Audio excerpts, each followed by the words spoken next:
Assalamu alaikum al'ummar KD mabota jin Hausa masu bibiyar wannan shafi mai suna KD Healthcare Hausa TV.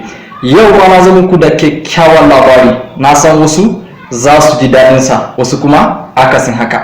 To ku biyo ni domin jin wannan daddaɗan labari.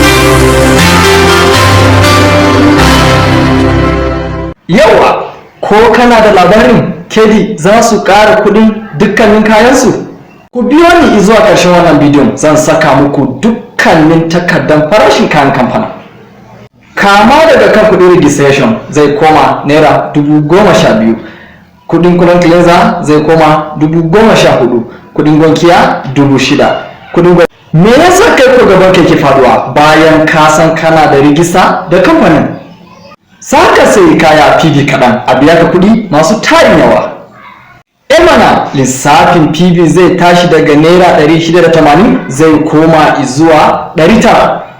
Kama daga bonus kudin wuta da za a biya ka shi ma zai karu. Jin daɗi na zuwa ƙasar waje zai karu. Mota da za a baka kuɗi mai yawa. Gida da za a baka kyauta kuɗi mai yawa.